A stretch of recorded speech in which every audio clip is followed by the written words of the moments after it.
Today is the 3rd of January in Dundastan, Abaco, Bahamas.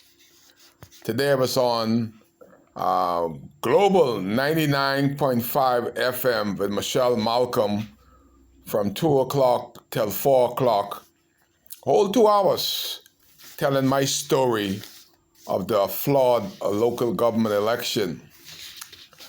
I was watching a tape earlier with Mayo Angelo, and her story was that big poet, Mayo Angelo, if those of you know who she is, a black poet, she was raped at the age of 7 by somebody who's close to the family, and the brother told her if she say anything, he will kill her brother.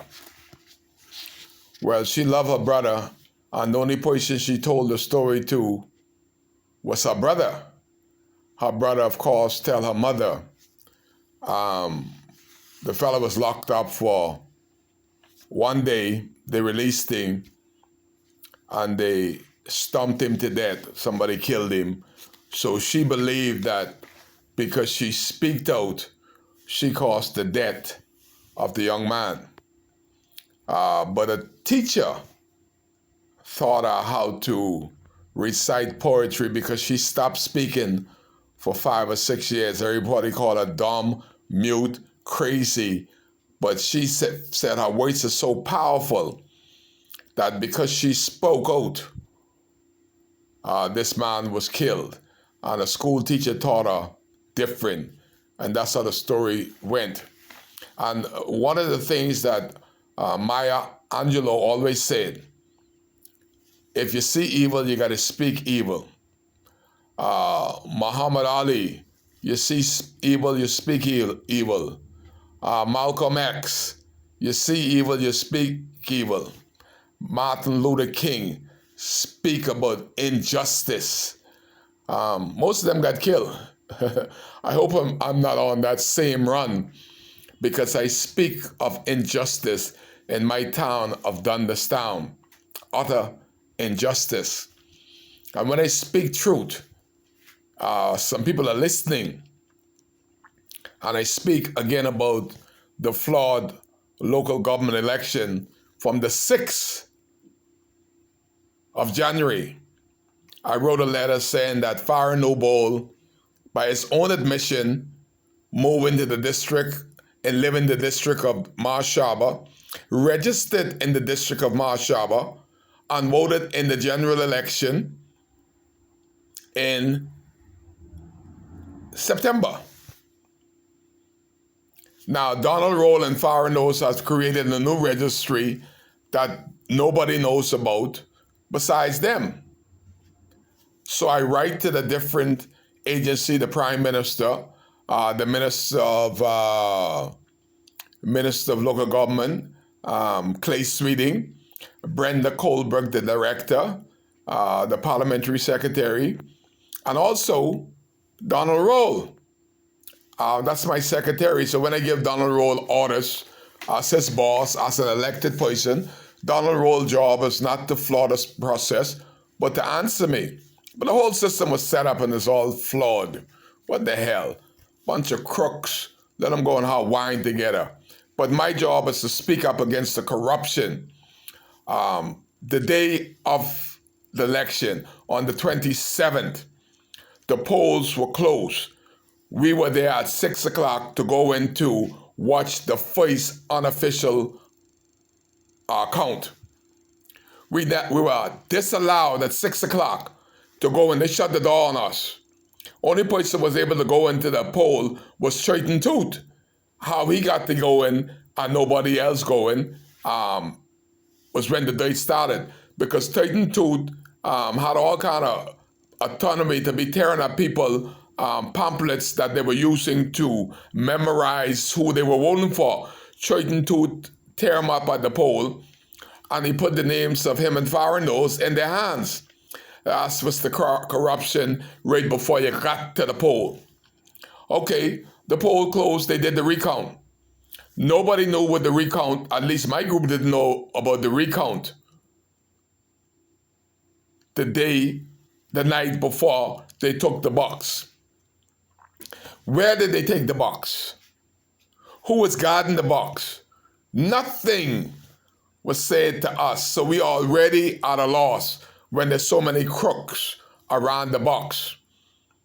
You know, when I heard about the results, I heard about the results 6 days later on Tuesday. You went from Thursday, Friday, Saturday, Sunday, Monday, Tuesday, 6 days. You would have think if they want to be fair, the results should have come out on Friday. They should have had the count on Friday. But no, it went all over the weekend until I heard the official or non-official announcement. Today, the election of chief consular shows that it was all political. This was the first time in the history of a chief consular election that the member of parliament was there. Kirk Cornish was in the room. Was he there to make sure that the process looked fair? Hell no. He was there to point fingers to make sure that Farron Noble came out victorious because he's a PLP. You see, if Kirk Cornish wasn't a rookie, that's a rookie mistake. Any seasoned politician would not have been in that room. They would have made it look non-political. But by Kirk Cornish's own admission, he said that we didn't want y'all to vote for Roscoe. We want y'all to vote for Farron. But I remember one thing. All during the hurricane, after the hurricane, Roscoe was there present. Farron was living the life of Riley in America. Was he on the ground present? No. Hell no. Where is he, Farron? Farron and Cecil gone to America. They became American. Remember that. That's when you reach out and try to help during the worst time of our lives.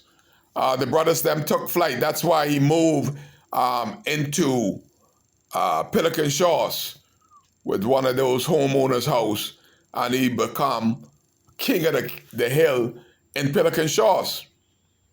But where was he to help the residents of Dundas Town and Central Pine for that whole 2 years?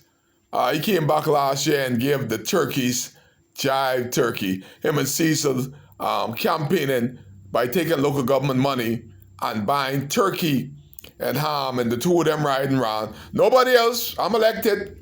Don't know how much the turkey costs. Don't know who they give the turkey to. But I am a member of Dundas Town Committee.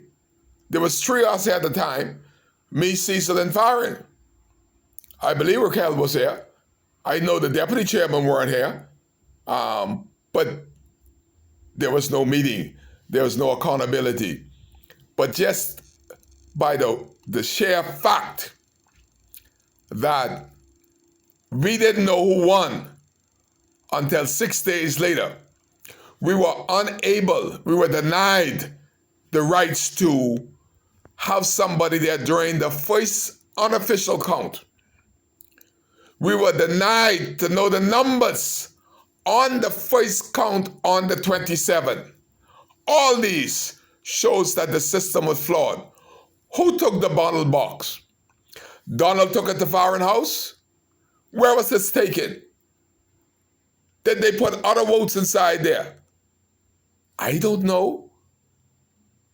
This all information was Donald's and Farron from the beginning. How could it be a little local government election in Dundas Town, the majority of the votes was 300. That's the most votes. And you can't count them from Thursday to Friday. We don't know about the official account until Tuesday, and nobody called us to let us know about the official account. Then you got Kirk Cornish up there sitting in the local government election because he's a rookie, first-time rookie. never ever be get elected again. By his own admission, you're showing impartiality, you're showing that you're supporting Farah Noble because Farah Noble supported the PLP. You should have remained neutral and stayed out of the room. That would have been a good look. I ain't even going to talk about what happened down in Kopistan. That's a video for another day. But too many crooks. Maya Angelou said, if you see something, say something. I saw something and I'm saying something. It was all corrupt and it's still corruption because I can't get any answers from the agencies that have the answers. Why are they flooring it? Why are they shelving and disallowing due process? That shows you it is a corrupt system. The first election by local government under Progressive Liberal Party in the biggest district outside the Family Island, it is all flawed, corrupt. That's why Kai speak. Too much corruption.